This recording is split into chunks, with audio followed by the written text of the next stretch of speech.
فرقہ پرست پارٹیاں مسلمان کو برباد کرنا چاہتی، فرقہ پرست پارٹیاں ہندوستان میں بسنے والوں کی نظر میں جمعیت علماء ہند کی مخالفت کرتے ہیں، اور آج کی صورتحال تو اتنی خراب ہے کہ راستہ چلتے آدمی کو پکڑتے ہیں اور مار پیٹ کر کے جان سے مار دیتے ہیں۔ لیکن جو وہ گنڈا گردی کر رہے ہیں تم بھی کرو، ہم نہیں کہتے، اس سے ملک کا نقصان ہے۔ ہم یہ کہتے ہیں کہ وہ نفرت کی آگ لگا رہے ہیں فرقہ پرست لوگ، آپ ان کا مقابلہ کریں۔ ہمیں خدا کی ذات سے توقع ہے کہ ایک دن ایسا آئے گا جس کے اندر ظالموں کے گردن کے اندر زنجیر پڑی ہوئی ہو۔ فرقہ پرست طاقت ہندوستان کے اندر، اس نے ہندوستان کی تہذیب و تمدن کو آگ لگا دی ہے۔ اس کے آگ لگنے کے بعد میدان اتنا خراب ہو گیا کہ اس کے اندر چلنا بھی مشکل ہے۔ میں نے جو بات آپ سے عرض کی ہے،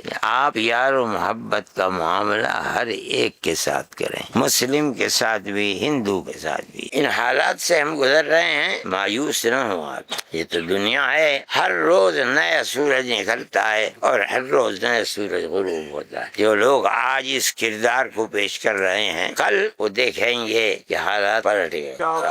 ہم تو یہ انتظار کرتے ہیں کہ ہم اپنے آنکھوں سے دیکھ لیں تو ہمیں خوشی ہوگی۔